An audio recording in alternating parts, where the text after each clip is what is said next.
नमस्कार साथियों। आप सभी का स्वागत है एक बार से फिर से गवर्नमेंट एजुकेशन में। और दोस्तों, इस वीडियो में हम टाइम स्पीड एंड डिस्टेंस के संयम लिख गया है, समय है दरअसल वो, ठीक है।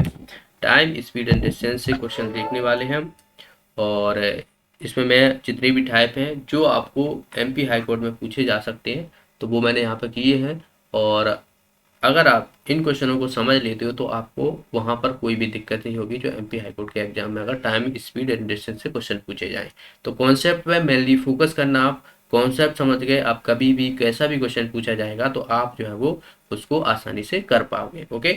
इससे पहले कि मैंने काफ़ी टॉपिक करा चुका हूँ, तो आपने नहीं देखे तो यहाँ पर एक आइकन बटन आ रहा होगा, उस पर क्लिक करके आप देख लेना। इसकी पीडीएफ आप डाउनलोड कर सकते हो टेलीग्राम ग्रुप से। टेलीग्राम ग्रुप की लिंक आपको डिस्क्रिप्शन में मिल जाएगी, तो वहाँ से आपको प्रत्येक वीडियो की पीडीएफ वहाँ से प्राप्त हो जाएगी।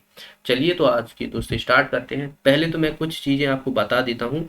देखिए, टाइम स्पीड एंड डिस्टेंस यानी डिस्टेंस एक फॉर्मूला होता है। फॉर्मूला क्या होता है? फॉर्मूला, ठीक है। डिस्टेंस बराबर होता है स्पीड इनटू टाइम, ठीक है। ये हमने बचपन से ही पढ़ा है कि दूरी बराबर होता है चाल गुणा समय। ये हमने देखा हुआ है, दूरी बराबर होता है चाल गुणा समय। ओके। अब इसी को फॉर्मूले को पूरी जितनी भी यहाँ पर मैं क्वेश्चन कराऊंगा सब इसी फॉर्मूले को, बस इसी फॉर्मूले को यूज करूंगा। बस इसको आपको अप्लाई करना चाहिए, अप्लाई करना आना चाहिए कि आप इसको किस तरीके से अप्लाई कर पाओगे। ओके। अब देखिए, अगर मैं यहाँ पर डिस्टेंस को कांस्टेंट रखूँ, मतलब डिस्टेंस अगर किसी भी डिस्टेंस नहीं बदलता हूँ, तो इन दोनों में अगर देखा जाए तो कॉम्बिनेशन बनेगा, यानी टाइम बराबर टाइम जो इन्वर्सली प्रोपोर्शनल हो जाएगा स्पीड का, स्पीड प्रोपोर्शनल हो जाएगी टाइम की। यानी किसी की स्पीड ज़्यादा है तो टाइम कम लगेगा, और अगर टाइम किसी का ज़्यादा है तो स्पीड मतलब उसकी क्या हो जाएगी? कम हो जाएगी। और टाइम ज़्यादा हुआ, ये ज़्यादा हुआ तो जाहिर सी बात है, ये ज़्यादा होगा तो ये इस कम हो जाएगा। और यहाँ पर आप बात की जाए स्पीड ज़्यादा होगी तो ये टाइम कम हो जाएगा। तो दोनों ही स्पीड ज़्यादा हुई तो टाइम कम होगा, तो ये दूसरे के जो क्या होते हैं, इन्वर्सली प्रोपोर्शनल होते हैं, इनको याद रखना है। ओके। और डिस्टेंस सभी के जो है वो प्रोपोर्शनल होती है, यानी डिस्टेंस जो होगी वो समानुपाती होगी स्पीड के भी और टाइम के भी। अब देखिए, ये वाला प्रश्न, एक चीज़ और याद रखना है, मीटर पर सेकंड और किलोमीटर प्रति घंटा। इसमें आपको चेंजेस करने को कहा जाए, मान लो आपको किलोमीटर प्रति घंटा में कोई स्पीड दी हुई है और आपको मीटर पर सेकंड निकालने को कहा जाए, तो आपको 5/18 से मल्टीप्लाई कर देना है। और आपको मीटर पर सेकंड से किलोमीटर में कन्वर्ट करना है, तो आपको 18/5 से मल्टीप्लाई कर देना है। ये याद रखना आप। अब देखिए, ये वाला प्रश्न है, एक व्यक्ति 250 मीटर चौड़ी सड़क को 75 सेकंड में जो है वो पार कर लेता है, तो उसकी हमें स्पीड बताना है किलोमीटर प्रति घंटा में। तो स्पीड बराबर क्या होता है? डिस्टेंस अपॉन टाइम होता है। डिस्टेंस हमें 250 मीटर दी हुई है और 75 जो है वो सेकंड दी हुई है टाइम। अब ये तो क्या है, मीटर पर सेकंड, हमें किसमें? किलोमीटर प्रति घंटा में निकालना है। तो 250/75 इंटू 18/5 से यहाँ पर मल्टीप्लाई करूंगा तो ये हो जाएगा हमारा किलोमीटर प्रति घंटा। अब इसको काट देता हूँ, ये 10 बार जाएगा 25 से, ये 3 बार, और ये 6 बार, ये 2 बार, और ये 12। तो 12 किलोमीटर प्रति घंटा जो है वो इसकी स्पीड आ जाएगी। ए बी ऑप्शन जो है इसका आंसर हो जाएगा। अगला प्रश्न देखिए, यहाँ पर एक रेलगाड़ी 180 किलोमीटर प्रति घंटा की गति से चलती है, मीटर पर सेकंड में हमें निकालनी। स्पीड दी हुई है यहाँ पर 180 किलोमीटर प्रति घंटा, इसको मीटर में कन्वर्ट करना है, मीटर पर सेकंड में। तो कितना? 5/18 से मल्टीप्लाई कर देना है, तो ये मीटर में, तो ये आ जाएगा 50 मीटर पर सेकेंड। ओके। अगला प्रश्न, एक ट्रक है 90 किलोमीटर प्रति घंटा की गति से पहले 1 सही 1/2, मतलब ये आधा घंटा, वो ये 1.5 घंटा हो गया, 1.5 घंटे तक चलता है। उसके बाद वह अपनी गति 70 किलोमीटर प्रति घंटा रखता है। बताइए, ट्रक को 310 किलोमीटर की दूरी तय करने में उसको कितना समय लगेगा? टोटल दूरी जो है यहाँ पर दी हुई है हमें 310, कुल दूरी कितना दिया हुआ है? 310। अब देखिए, 90 से और 1.5 घंटे में वो कितनी दूरी तय कर लेगा? तो ये दूरी जो है वो 90 किलोमीटर से 1.5 घंटा मतलब होता है, इसको हम कैसे लिख सकते हैं? 3/2 लिख सकता हूँ मैं इसको, ठीक है। ये 45 हो जाएगा, तो यहाँ से देखिए 3×5 = 15, 12, 135, 135 किलोमीटर ये दूरी तय कर चुका है। किस हिसाब से? 90 किलोमीटर के हिसाब से, ठीक है, 1.5 घंटे में। तो बची हुई दूरी कितनी हो जाएगी, यानी शेष दूरी कितनी बचेगी? 310 थी टोटल, माइनस 135, यहाँ से कितना हो जाएगा? 5, 7, और 175 किलोमीटर जो है ये बची हुई है।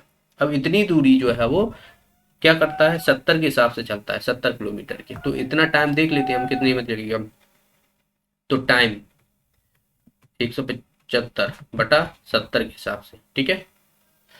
और अब देखिए यहाँ से मैं इसे काटूंगा, 7 दूने 14, 7 पंजे 35/10 हो जाएगा, यानी 2.5 मतलब ये लगेगा आपको 2.5 घंटे।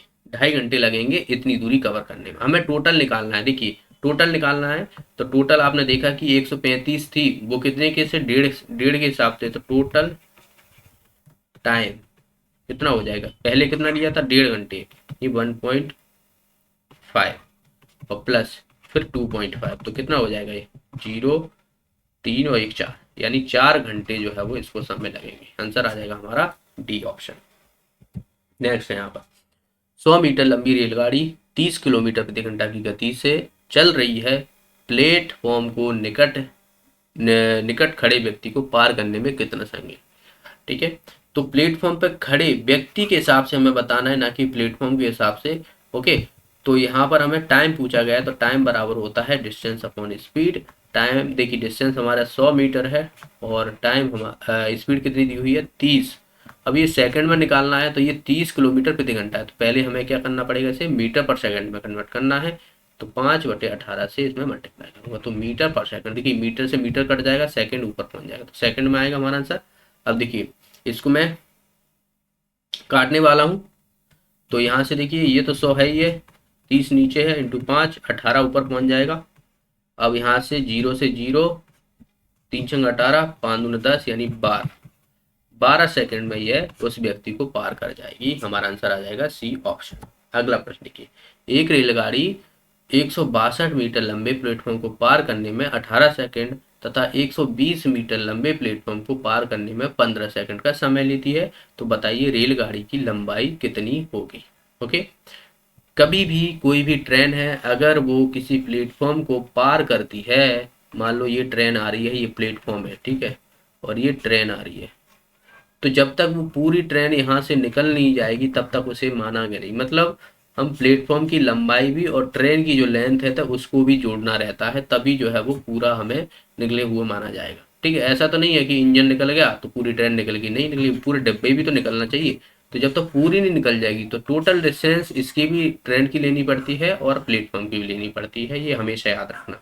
ओके, अब व्यक्ति वगैरह खड़ा हुआ है, एक खंबा है, तो उसकी क्या ही होगी, वो उसे हम नेग्लेक्ट कर देते हैं, वो बहुत छोटे पतले होते हैं। तो अब प्लेटफॉर्म तो लंबा होता है काफ़ी, तो इसीलिए। अब देखिए यहाँ पर हमें क्या निकालना है, बताइए कि रेलगाड़ी की लंबाई बतानी है हमें। तो देखिए हमने माना है कि जो ट्रेन है, ट्रेन ट्रेन की लंबाई टी मान लिया मैंने, ठीक है। अब टी है प्लस पहले 162 मीटर का जो है वो ये प्लेटफॉर्म है, ये कितने सेकंड में 18 सेकंड में जो है पार कर रही है। ये वाला आप देख रहे हो, ये क्या है, डिस्टेंस अपॉन स्पीड है, वो टी है, मतलब स्पेंड अपॉन टाइम है। तो ये क्या है, स्पीड बता रहा है एक तरीके से। भाई ये डिस्टेंस है और ये समय है, तो स्पीड ही है। तो उसी तरीके से हम दूसरे वाले पे भी देखेंगे, भाई ट्रेन की स्पीड तो समान ही रहेगी, तो दोनों स्पीडों को मैं समान करने वाला हूँ। अब देखिए इसमें जो है वो ट्रेन तो लंबाई सेम रहेगी, लेकिन दूसरा जो प्लेटफॉर्म है वो 120 मीटर का है, तो इसे 15 सेकंड में पार कर लेती है। बस अब हमें इसको सॉल्व करना है, ट्रेन की लंबाई हमारे सामने होगी। तो देखिए इसे मैं 3 से काट सकता हूँ, इसे मैं 5 बार जाएगा 3 से, 5 का मल्टीप्लाई इधर करूंगा, 6 का इधर करूंगा, तो 5t प्लस ये कितना हो जाएगा हमारा, ये 162 था, 5×10, 5×6 = 30 और 1×31, 5 और 3 8, 310 हो जाएगा, ठीक है। इधर देखिए 60 प्लस 12×5 = 60, 12×6 = 72। ओके, तो देखिए टी को इधर ले लेता हूँ, 5t को, तो ये 6t है, तो एक टी बचेगा। ओके, और 810 में से 720 घटाता हूँ तो कितना बचेगा 0, और यहाँ से देखिए कितना हो जाएगा हमारा 9 हो जाएगा, ये 90 मीटर की जो रहेगी वो ट्रेन रहेगी। इसका आंसर आ जाएगा हमारा सी ऑप्शन। अगला प्रश्न देखिए, एक ए 4 किलोमीटर प्रति घंटा की गति से चलना प्रारंभ करता है, 4 घंटे बाद वह उसके पीछे 10 किलोमीटर प्रति घंटा की गति से साइकिल चलाता है। आरंभिक बिंदु से कितनी दूरी पर वे दोनों मिलेंगे। क्वेश्चन में थोड़ा मिस्टेक है। एक मिस्टेक ये है कि इनको लिख देना चाहिए कि समान दिशा में, एक ही दिशा में, ठीक है। तो नहीं लिखा है तो एक ही दिशा में, हमेशा एक ही दिशा में मानेंगे, अगर नहीं भी लिखा है तो ठीक है, एक ही दिशा में। अब देखिए, मैंने माना कि यहाँ से यहाँ तक की दूरी है, ये मान लिया मैंने कोई P पॉइंट है, ये Q पॉइंट है, ओके। ये यहाँ से यहाँ तक की मैंने X दूरी मान ली। अब आप समझ रहे हो कि ये जो है वो यहाँ पर पहुंचा और B है कोई, तो वो भी यहाँ पर पहुंचा, मतलब डिस्टेंस जो है वो सेम ही रहेगी, क्योंकि वो जो मिलेंगे तो P से Q तक की डिस्टेंस हमेशा उनकी समान रहेगी। अब ए की जो चाल है, ए की मतलब देखा जाए तो इसकी स्पीड कितनी है, 4 किलोमीटर प्रति घंटा है, ठीक है। और यहाँ से देखोगे बी की कितनी है, 10 किलोमीटर प्रति घंटा है। ये 4 घंटे पहले चलता है और ये 4 घंटे बाद में चलता है, समझ रहे हो।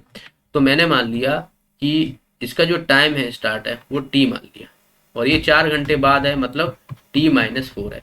ये t समय में यहाँ से यहाँ तक की दूरी तय करता है ए द्वारा, और 4 घंटे ये कम लगेगा क्योंकि ये 4 घंटे बाद चल रहा है, तो यहाँ से यहाँ तक की दूरी वो 4 घंटे कम में चलेगा, समझ गए, ओके। अब देखिए यहाँ से, अब यहाँ से हमें समझने वाली चीज है कि ए के द्वारा तय की गई दूरी, ए के द्वारा तय दूरी बराबर बी के द्वारा तय दूरी, समझ गए। तो दोनों डिस्टेंस, क्योंकि डिस्टेंस यहाँ पर दोनों की समान है, क्योंकि एक ही बिंदु पे मिलेंगे जाके, तो डिस्टेंस जो है वो इनकी समान रहने वाली है, क्योंकि एक ही बिंदु से स्टार्ट हुए थे। यहाँ से ए भी स्टार्ट हुआ था, यहाँ से बी भी स्टार्ट हुआ था। अब ए क्या हुआ कि पहले स्टार्ट हो गया और 4 घंटे बाद जो है वो बी चला है, तो डिस्टेंस यहाँ से हमारी समान होगी, तो वही मैंने यहाँ पर कर दिया है। अब देखिए, डिस्टेंस बराबर हमें पता है कि स्पीड इंटू टाइम होता है, ओके। अब ये लेते हैं, ठीक है। तो ये देखिए, स्पीड की बात की जाए तो इसकी कितनी है, 4 है। टाइम कितना ले रहा है, टी ले रहा है, बराबर बी की अगर हम बात करें तो इसकी स्पीड कितनी है, 10 है। टाइम कितना ले रहा है, t-4 ले रहा है, समझ गए। अब इसको हम यहाँ से टाइम निकाल लेंगे, तो 4t इजक्वल टू 10t-14। तो इसको इधर ले लेते हैं, इसको इधर ले लेते हैं, ठीक है। तो 40 बराबर 10t-4t, तो यहाँ से कितना बचेगा, 6t इजक्वल टू 40। तो t इजक्वल टू कितना आ जाएगा, 40/6 आ जाएगा। अब हमें निकालना क्या है, हमें यहाँ पर दूरी निकालना है। तो दूरी तो ये है, ये दूरी ही तो है, ये वाली दूरी और ये वाली दूरी, दूरी समान है। तो t की जगह हम यहाँ पर रख सकते हैं या फिर यहाँ पर रख दो, दोनों में से कहीं भी रखो, हमारी डिस्टेंस समान ही निकलेगी। तो मैं इसी में रख देता हूँ। तो दूरी यानी डिस्टेंस हमारी कितनी हो जाएगी, डिस्टेंस बराबर 4t, तो 4 इंटू 40/6, तो 160/6, ठीक है, 160/6 आ जाएगा। अब देखिए, अब इसको मैं काटने वाला हूँ। 4 6 दूना 12 होता है, ठीक है, 6 दूना 12 होता है, कितना बचेगा, 0। 6 दूना 12, 6 36, मतलब 26 दशमलव कुछ देखने को मिलेगा हमें। तो यहाँ पर देखिए एक ही ऑप्शन ऐसा है जो कि हमारा ये दिया हुआ है, तो 26 दशमलव यानी 26 किलोमीटर जो रहेगी ये डिस्टेंस रहेगी, ठीक है। आरंभिक दूरी से कितनी दूरी पर वो दोनों मिलेंगे, तो 26.6 रहेगी। तो आई होप समझ में आ गया। ये वाला जो आप देख रहे हो, ये कॉन्सेप्ट समझना बहुत जरूरी है, ये वाला, ओके। अगला प्रश्न देखिए, एक व्यक्ति एक निश्चित दूरी चेन्नई से बेंगलोर मान लो जा रहा है, आने जाने में उसको 80 किलोमीटर प्रति घंटा का जो है वो टाइम लगता है, तो उसकी औसत चाल हमें बताना है। यहाँ से यहाँ तक की x दूरी है, ये भी मान लिया x दूरी है, ठीक है, दोनों ही बराबर होंगी। पहले इधर से गया है, ठीक है, और फिर इधर से आ गया है, तो इसने देखा जाए तो डबल दूरी जो है वो कवर की है, ओके। अब डबल दूरी कवर की है तो हमें स्पीड निकालना है, तो स्पीड बराबर डिस्टेंस अपॉन टाइम होता है। ये तो मैं बेसिक बता रहा हूँ, मैं इसके बाद आपको ट्रिक बताऊंगा, वो यूज करना है। बस आपको पहले यहाँ पर कॉन्सेप्ट समझ लो कि कॉन्सेप्ट क्या है इस चीज़ का। तो देखिए, डिस्टेंस हमें पता है कि x इधर गया है और x इधर गया है, यानी 2x हो गई है, ठीक है। टोटल डिस्टेंस 2x कवर की है। अब टाइम देखिए, टाइम आप समझ रहे हो कि इधर से भी स्पीड 80 की गया है, 80 किलोमीटर की गया है, और इधर से भी 80 किलोमीटर प्रति घंटा की स्पीड से गया, समझ रहे हो। तो टाइम कितना हो जाएगा, टाइम बराबर होता है हमारा डिस्टेंस अपॉन स्पीड होता है। तो डिस्टेंस हमारी इधर से कितनी x थी और स्पीड कितनी थी, 80 थी, और दूसरी तरफ से भी सेम हो जाएगा टाइम T1 T2 यानी x/80 दोनों तरफ से। तो टाइम को क्या करना पड़ेगा मुझे यहाँ पर जोड़ना पड़ेगा, क्योंकि इधर से भी गया इधर से भी गया, तो ये x/80 प्लस x/80 हो जाएगा। अब यहाँ से देखिए 2x, तो यहाँ से हमें देख लो समझ में आ रहा है ये कितना हो रहा है, 2x/80 हो रहा है कि नहीं हो रहा है भाई, x/80 है, x/80 है। तो यहाँ से देखिए ये तो ये कट जाएगा, 80 ऊपर पहुंच जाएगा, यानी 80 किलोमीटर प्रति घंटा ही जो है इसकी स्पीड निकलेगी। समझ गए। अब ये तो मैंने आपको कॉन्सेप्ट समझा दिया कि कभी भी आपको कोई भी इस तरीके से क्वेश्चन पूछे जाए तो इस तरीके से। लेकिन आपको एक ट्रिक याद रखना है, ट्रिक में नोट कर लेना है यहाँ पर, जब दूरी समान हो। अब यहाँ पर दूरी समान है तो सीधा आपको फॉर्मूला लगा देना है 2ab/a + b। ए बी क्या है यहाँ पर, ए और बी क्या है यहाँ पर स्पीड है।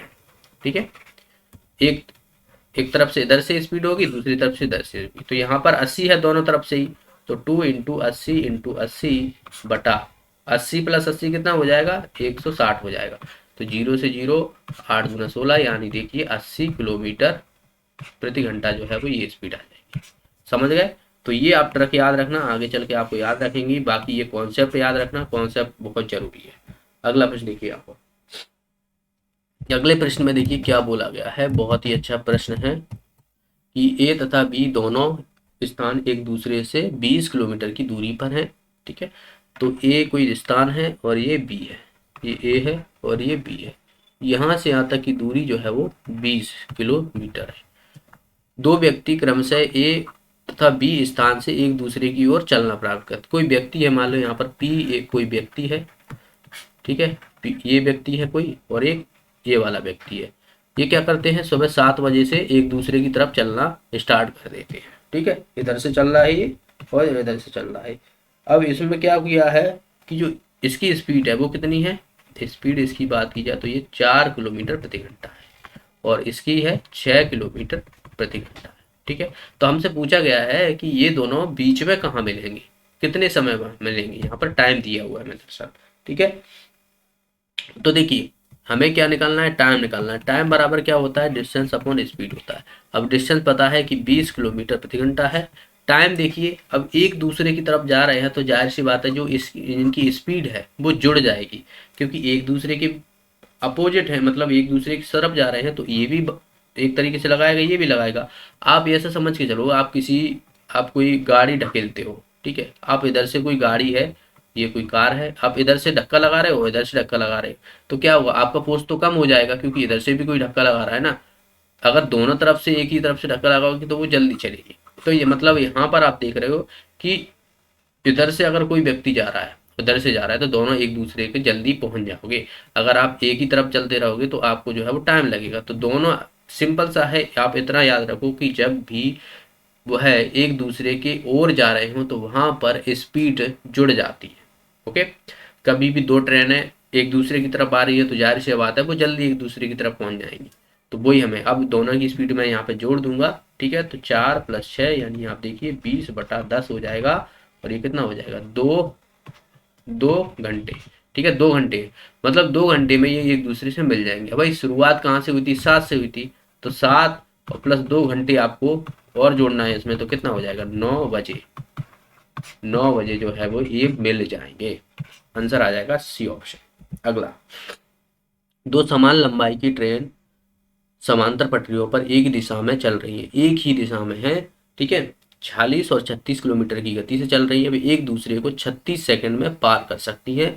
तो प्रत्येक रेलगाड़ी की लंबाई बतानी है, लंबाई कितनी होगी प्रत्येक रेलगाड़ी की। अब इसमें क्या होता है कि एक ही दिशा में चल रही है, ये कोई ट्रेन है मान लो और ये कोई ट्रेन है। अब ये एक ही दिशा में चल रही है, इसकी स्पीड है 40 किलोमीटर प्रति घंटा, इसकी है 36 किलोमीटर प्रति घंटा। एक दूसरे को जो पार करती है ना तो इन्हें 36 सेकंड लगते हैं।